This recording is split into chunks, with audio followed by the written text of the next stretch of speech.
فجر کی نماز کے لیے اٹھنے کے لیے اس وقت چونکہ بڑی نیند گہری آئی ہوئی ہوتی ہے، رات بھر اگر کوئی مریض پریشان رہا ہو اور بے چین رہا اس وقت اسے نیند آ جاتی ہے۔ اس وقت نیند کو توڑ کر اٹھنا واقعہ یہ ہے کہ اس کے لیے صبر کی، پھر یہ کہ مئی جون کے مہینوں میں روزہ رکھنا بڑے صبر کی بات۔ تو صبر علی الاطاعۃ، اللہ کے احکام کی پیروی اور اطاعت کرنے میں یہ صبر ہے۔ دوسرے ہے صبر علی المعصیہ، گناہوں سے بچنے کے لیے صبر۔ آدمی دیکھ رہا ہے کہ میں اگر اپنا وعدہ توڑ دوں تو مجھے بہت نفع ہو جائے گا، لیکن یہ معصیت ہے، اس سے رکنا تو اپنے نفس کو تھامنا ہوگا کہ وہ نفع کو نظر انداز کرتے اور اپنی بات پر جمع رہے۔ جب کوئی اور نفسانی خواہش ہے وہ ابھرتی ہے تو اس کو روکنے کے لیے انسان کے اندر طاقت چاہیے، یہ صبر۔ تیسرا صبر جو ہے وہ ہے صبر علی الابتلاء، آزمائش پر صبر۔ اللہ تعالیٰ کی طرف سے یہ ہمیشہ کا ایک قاعدہ ہے، قانون ہے کہ جو لوگ بھی ایمان کا دعویٰ کریں ان کو جانچا جاتا ہے، پرکھا جاتا ہے، امتحانات میں سے گزارا جاتا ہے، آزمائشوں کی بھٹیوں میں سے گزارا جاتا ہے۔ تو یہ صبر علی الابتلاء جو ہے یہ اصل میں موضوع ہے ہمارے اس 5ویں حصے، اس لیے نوٹ کر لیجئے کہ صبر علی الطاعۃ اور صبر علی المعصیہ وہ اس میں اصل میں زیر بحث نہیں، وہ پچھلے حصوں میں آ چکے ہیں، خود امپلائڈ ہوئے۔ لیکن صبر علی الابتلاء، آزمائشوں کے اندر جمے رہنا، کوئی تکلیف ہے، پرسیکیوشن ہے، اسی طریقے سے آپ کو ستایا جا رہا ہے، وربل پرسیکیوشن ہے یا فزیکل پرسیکیوشن ہے، زبانی ایذا دی جا رہی ہے یا جسمانی ایذا دی جا رہی ہے، اس پر صبر کرنا، جانی نقصان ہے اس پر صبر کرنا، مالی نقصان ہے اس پر صبر کرنا، یہ سارے صبر جو ہے یہ در حقیقت یہ موضوع ہے اس 5ویں حصے۔ اب اس میں بھی تاریخی اعتبار سے نوٹ کر لیجئے کہ ایک تھا وہ صبر جو صحابہ کو مکے میں کرنا تھا، اور ایک وہ صبر و مثابرت ہے کہ جو مدینے میں آ کر شروع ہوا۔ مکے میں کیا تھا؟ یک طرفہ صبر تھا، جو تمہیں ستایا جائے، تکلیف دی جائے، جھیلو، برداشت کرو، کھڑے رہو، پیچھے بھی نہیں ہٹنا لیکن جوابی کارروائی بھی نہ کرنا۔ میرے نزدیک یہ صبر جو ہے یہ زیادہ مشقت طلب تھا، یہ صبر زیادہ مشکل ہے۔ جہاں آپ کو اجازت ہو کہ کوئی آپ کو برا کہے آپ بھی جواب میں برا کہے، کوئی آپ کو اینٹ مارے آپ پتھر دے مارے، تو ظاہر بات ہے کہ وہاں بھی صبر کی ضرورت تو ہے، لیکن یہ کہ آدمی کا ٹھنڈا ہو جاتا ہے دل کہ میں نے بھی بدلہ لے لیا ہے، میں نے بھی پتھر باندھ لیا۔ لیکن مکہ مکرمہ میں حکم یہ تھا کہ بس جھیلو اور کوئی جوابی کارروائی نہ۔ یہ جو صبر تھا یہ بڑا کڑا صبر تھا، بڑا سخت صبر، اور اسی اعتبار سے میں نے جیسا کہ آپ کو بتایا تھا کہ فزیکل پرسیکیوشن جو شروع ہوئی ہے وہ 4 سال سے شروع ہوئی ہے آغاز وحی کے بعد۔ اس سے پہلے صرف وربل پرسیکیوشن تھی، اور وہ بھی داعی یعنی حضور کی ذات پر مرکوز تھی۔ پاگل ہو گئے، دماغ خراب ہو گیا ہے، صحت زدہ ہے، کوئی جن آسین ان کے اوپر آ گیا ہے، شاعر ہے، ساحر ہے، اب یہ ساری وربل پرسیکیوشن ہو رہی تھی، اور وہ بھی صرف حضور کے، کسی اور کے لیے نہیں۔ اس لیے کہ وہ سمجھتے تھے کہ اگر حضور کا کی جو قوت ارادی ہے ول، اسے ہم کل کر دیں اس وربل پرسیکیوشن کے ذریعے سے، استہزاء سے، تبصر سے، مذاق اڑا کر وہ بدل ہو کر بیٹھ رہے ہیں، تو کسی اور کو کچھ کہنے کی ضرورت نہیں، یہ تحریک اور دعوت ختم ہو جائے۔ پہلے 3 سال پرسیکیوشن صرف وربل تھی، اور وہ بھی focused on the person of the prophet Muhammad صلی اللہ علیہ وسلم۔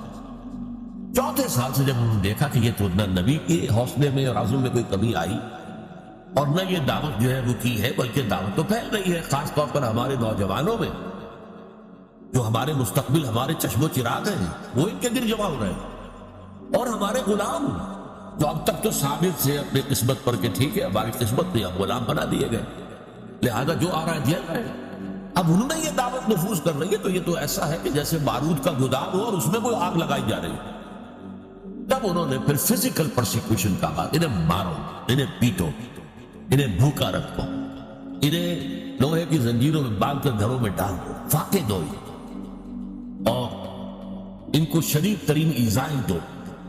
یہ دور جب شروع ہوا ہے تو جیسا کہ میں نے عرض کیا اس میں بڑے صبر کی آزمائش ہوئی، اور اس موضوع پر قرآن حکیم کا ضرب سلام سورہ عنکبوت ہے۔ سورہ عنکبوت کا پہلا رکوع آیات 13 ہے، اگرچہ اس میں ایک آیت جو ہے الف لام میم حروف مقطعات کی ہے، باقی 12 آیات قرآن مجید میں صبر علی الابتلاء کا جامع ترین مقام، جامع ترین مقام، اس پر ہم نے پوری تفصیل سے گفتگو کی۔ اس کے بعد کے جو 6 رکوع ہیں ان کو 2 حصوں میں تقسیم کیا جا سکتا ہے۔ پہلے 3 حصوں میں گفتگو یہ ہے کہ زیادہ تر مشرکین سے ہو رہی ہے، ظاہر بات ہے کہ مکی صورتوں میں وہ مضمون تو جاری رہے گا، اور اس میں یہ ہے کہ پچھلے انبیاء کی کہانیاں جو ہیں، ان کے داستانیں، ان کے حالات و واقعات بیان کیے جا رہے ہیں، تاکہ ایک طرف انہیں یقین آ جائے کہ ان کا انجام بھی وہی ہوگا، اور ایک طرف اہل ایمان کے دل کو تسلی ہو کہ بالآخر فتح جو ہے اہل ایمان کی ہو۔ یہ 3 رکوع ان دونوں پر مشتمل ہے، اگرچہ اس میں 2 باتیں بڑی بنیادی صبر کے ضمن میں بہت ہی بنیادی اہمیت کی آئی ہیں، وہ میں نے نوٹ کروائی تھی آپ کو۔ نمبر 1 یہ کہ یہ جو لوگ توحید کو چھوڑ کر کچھ تانے بانے بناتے ہیں اپنے عقائد اور اعمال کے، یہ ان کی مثال ایسی ہے کہ جیسے مکڑی بھی ایک جالا تن لیتی ہے، تانا بانا تو اس کا بھی ہے، جالا ہے، اس کا گھر ہے، تو ان کی مثال ہے کہ مثل العنکبوت اتخذت بیتا، وہ بھی ایک گھر بناتی ہے، وَإِنَّ أَوْهَنَ الْبُيُوتِ لَبَيْتُ الْعَنكَبُوتِ، حالانکہ معلوم ہے کہ تمام گھروں میں سب سے زیادہ کمزور گھر جو ہے وہ مکڑی کا گھر ہے۔ تو ان کے یہ تانے بانے بے بنیاد ہیں، غیر معقول ہیں، نہ فطرت میں بنیاد ہے نہ عقل میں بنیاد ہے۔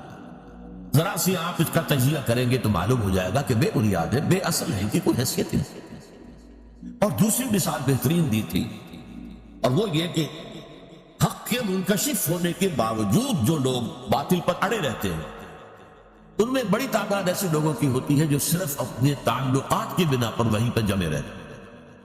کیا کریں، اگر ہم بدل لیں گے بات تو ٹھیک ہے، لیکن ہم نئی بات قبول کریں گے تو اپنے خاندان والوں سے کٹ جائیں گے، اپنے رشتہ داروں سے کٹ جائیں گے۔ کوئی جماعت ہے اس میں ہم شریک ہیں، لیکن اتنے سال ہو گئے، ہمیں 50 برس ہو گئے، ہماری رشتہ داریاں اسی جماعت میں ہو گئی ہیں، ہمارے کاروباری اتحاد وہی ہے، اب اس جماعت کو چھوڑ کر ہم کیسے جو ہے بنتے گے کیسے؟ اس لیے کہا گیا ہے کہ ان کی مثال کیا ہے، کہ ان کا معاملہ یہ ہے کہ مودۃ بینکم فی الحیات الدنیا، تم باطل پر اڑے ہوئے ہو صرف اپنی دنیاوی جو زندگی ہے اس کے محبتوں اور تعلقات کی وجہ سے۔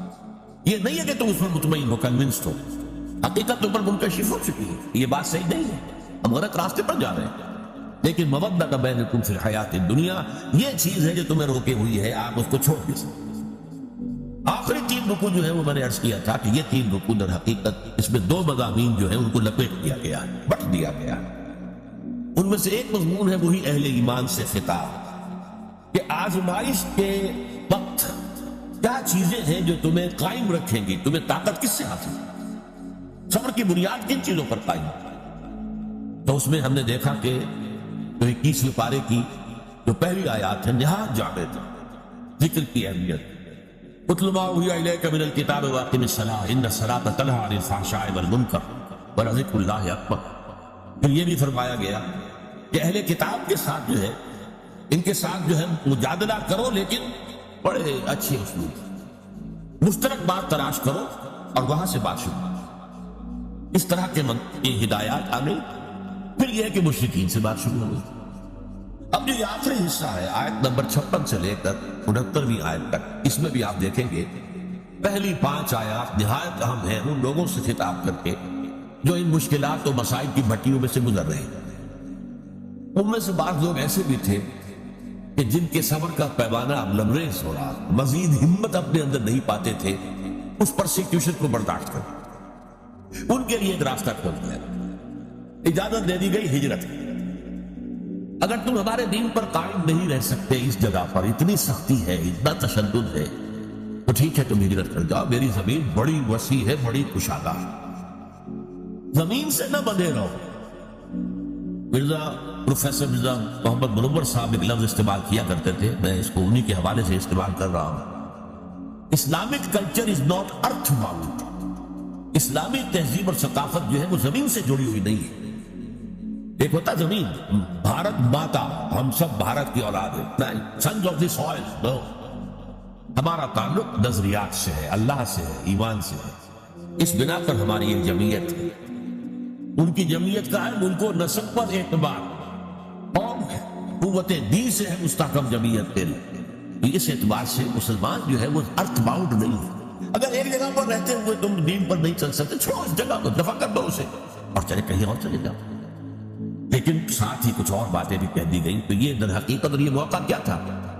اسی کے بعد ہجرت حبشہ ہوئی کہ بہت سے لوگ جو ہے حضور کی اجازت سے وہ مکے کو چھوڑ کر اور حبشہ کی طرف چلے. لیکن یہ ہجرت صرف اس کے اندر صرف ایک چوائس دیا گیا تھا، ایک اجازت دی گئی تھی. یہ ہجرت واجب نہیں تھی.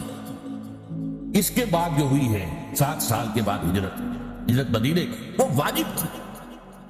وہ تو ایک یوں سمجھیے کہ جو ریولوشنری پروسیس تھا محمد رسول اللہ صلی اللہ علیہ وسلم کا، اس کی اہم کڑی ہے، اس کا ایک ٹرننگ پوائنٹ ہے، وہ واجب تھی. لیکن یہ ہجرت جو تھی جس کو ہم ہجرت حبشہ کہتے ہیں، سن 5 نبوی میں جو ہوئی ہے، یہ ہجرت تھی اجازت. جا سکتے ہو، اگر نہیں تم سے جھیلا جا رہا تو ٹھیک ہے، تم مکے کی زمین کو خیر بات کہو، کہیں اور چلے جاؤ. اور کہاں چلے جائے اس کی ہدایت حضور نے کر دی کہ حبشہ کا ملک ہے، زیادہ دور نہیں ہے حبشہ، درمیان میں صرف ریڈ سی ہے، سورہ قلزم، بس اس کو کراس کرو. کشتیوں میں بیٹھے اس کو کراس کیا حبشہ بن. تو یہ ہجرت حبشہ کی طرف اشارہ ہو رہا ہے. تو ارشاد ہوا یا عبادی الذین آمنوا، انتہائی بڑا پیارا انداز، اے میرے وہ بندو جو ایمان لائے.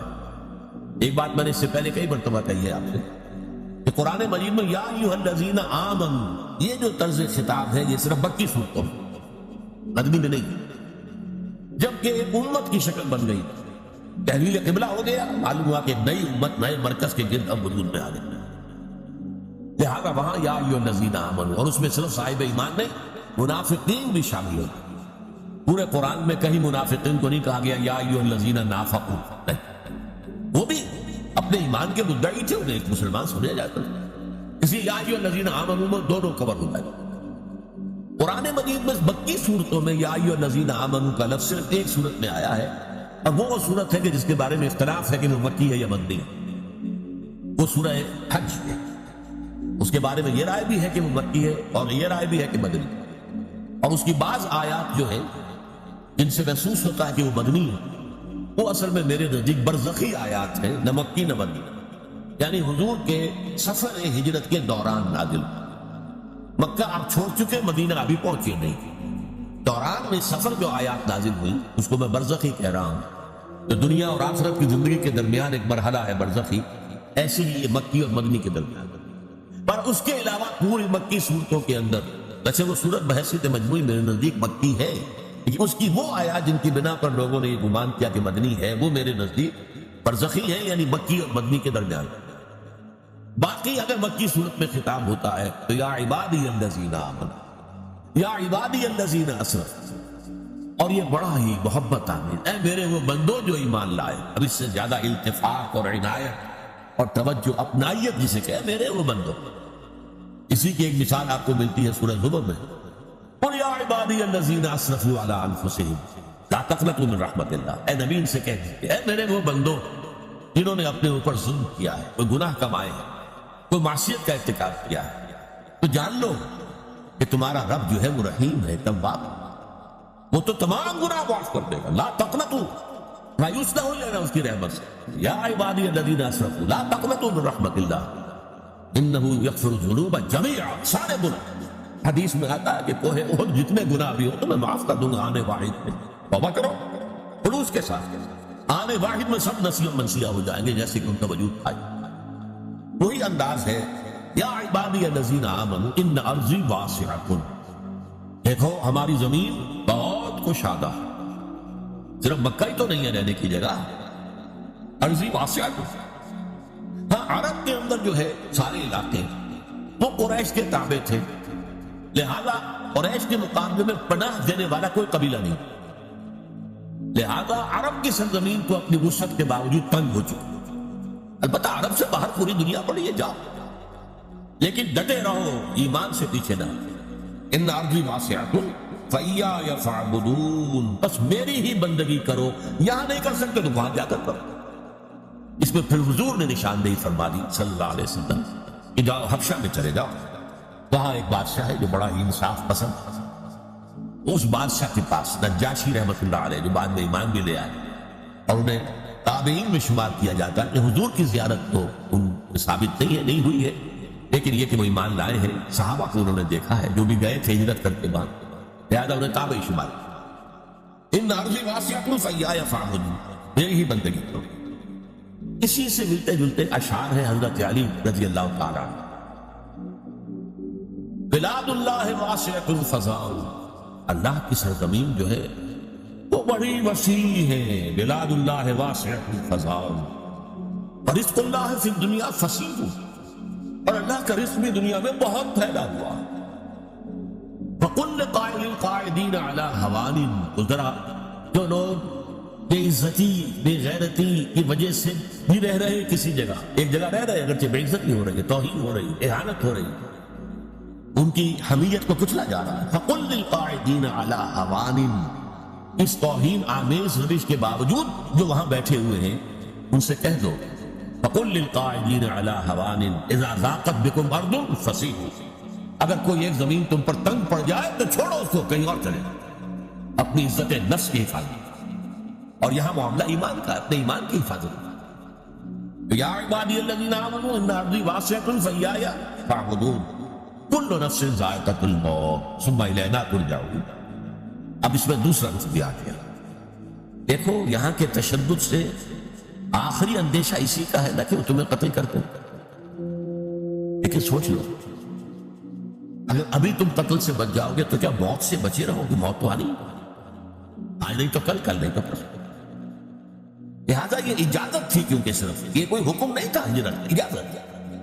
اور اس اجازت کے اندر یہ چیز امپلائڈ تھی کہ جس کی ہمت جواب دے رہی ہو، جس میں مزید جھیلنے کی جو ہے برداشت کرنے کی ہمت نہ اپنے اندر پائے، وہ چلا جاتا.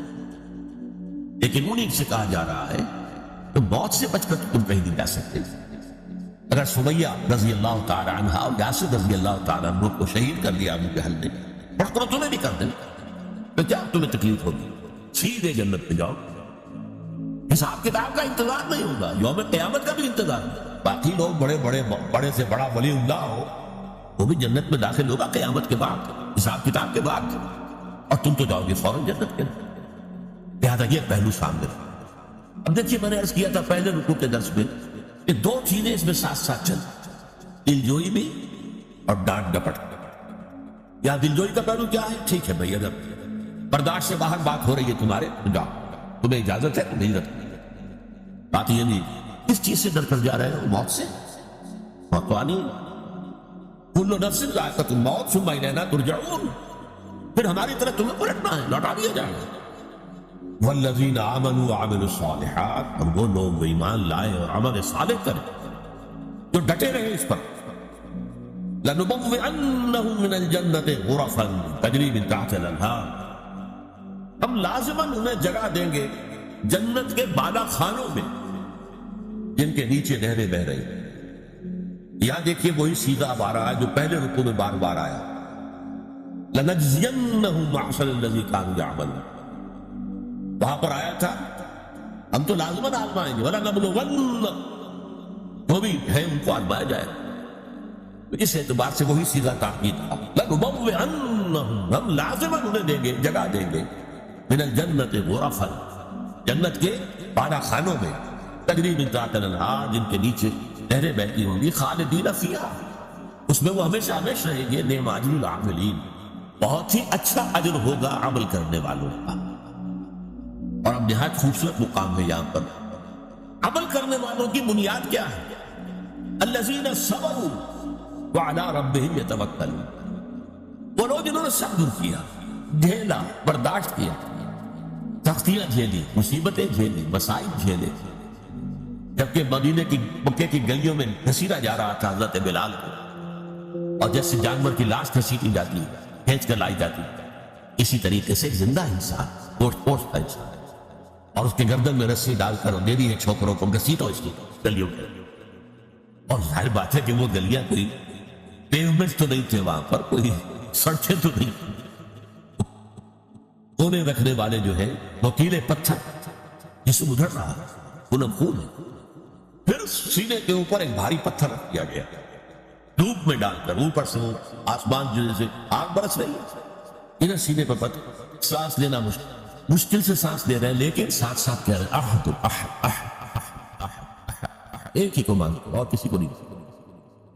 الذین صبروا، ان لوگوں نے صبر کیا، وعلی ربہم یتوکلون، اور جو اپنے رب ہی پر توکل کرتے رہے، ہمارا پروردگار ہی ہمارے لیے راستے کھولے گا، ہمارا پروردگار ہی آخر میں ہماری مدد کرے گا، ہمارا پروردگار جو ہے ہمیں کامیابی نصیب فرمائے گا۔ علی ربہم یتوکلون وَکَأَیٍّ مِّن دَابَّةٍ لَا تَحْمِلُ رِزْقَہَا، اور کتنے ہی چوپائے ہیں زمین میں تم دیکھتے ہو، وہ اپنا رزق اٹھائے تو نہیں پھرتے۔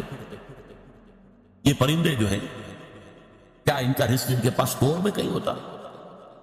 حضرت مسیح کا ایک بڑا پیارا جملہ ہے سرمن آف دی ماؤنٹ میں، کیوں فکر کرتے ہو، اپنے حواریین سے کہہ رہے کیوں فکر کرتے ہو کہ کیا کھائیں؟ تم جنگل کی چڑیوں کو نہیں دیکھتی کہ وہ خالی پیٹ اپنے گھونسلوں سے نکلتی ہیں اور شام کو آسودہ ہو کر واپس آتی ہیں؟ ان کے پاس کہیں کوئی جمع تو نہیں ہے، کوئی ذخیرہ تو نہیں ہے گندم کا یا کسی اور چیز؟ جو آسمان کے پرندوں کو کھانے کو دیتا ہے، کیا وہ تمہیں نہیں دیتا؟ یہ خوبصورت انداز۔ کیوں فکر کرتے ہو کیا پہنو گے؟ جنگل کی سوسن کو نہیں دیکھتے کہ جس قدر شاندار لباس اللہ نے اسے دیا ہے، رنگین؟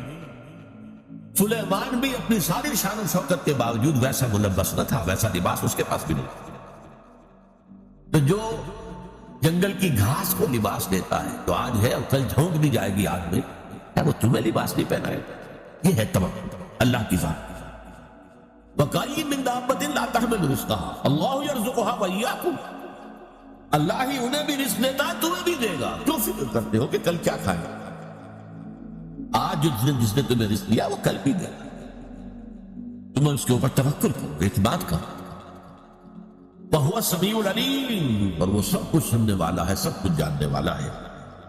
یہ 5 آیات بھی یوں سمجھیے کہ اس صبر کے موضوع پر، جو صبر کے اس وقت مکی دور میں تھا، یک طرفہ صبر، ایک ہے دو طرفہ صبر، وہ آئے گا مدنی صورتوں میں جب ہم پڑھیں گے، سورہ بقرہ، سورہ آل عمران۔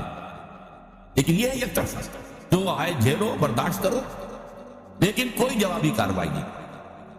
اس صبر کے لیے جو ہدایات دی گئی سورہ عنکبوت کے آخر کی 3 رکوع جو ہے انہی پر مشتمل ہے، اور ان میں سے یہ 5 آیات جو ابھی ہم نے پڑھی ہیں نہایت اہم ہے، نہایت جان۔ بارک اللہ لی و لکم فی القرآن العظیم۔ السلام علیکم۔ اس چینل کو اسرار احمد آرکائیو سبسکرائب کریں، اپنے دوستوں کے ساتھ شیئر کریں، اور ایسے ہی مزید ویڈیو دیکھنے کے لیے چینل کے ساتھ جڑے رہیں۔ جزاک اللہ۔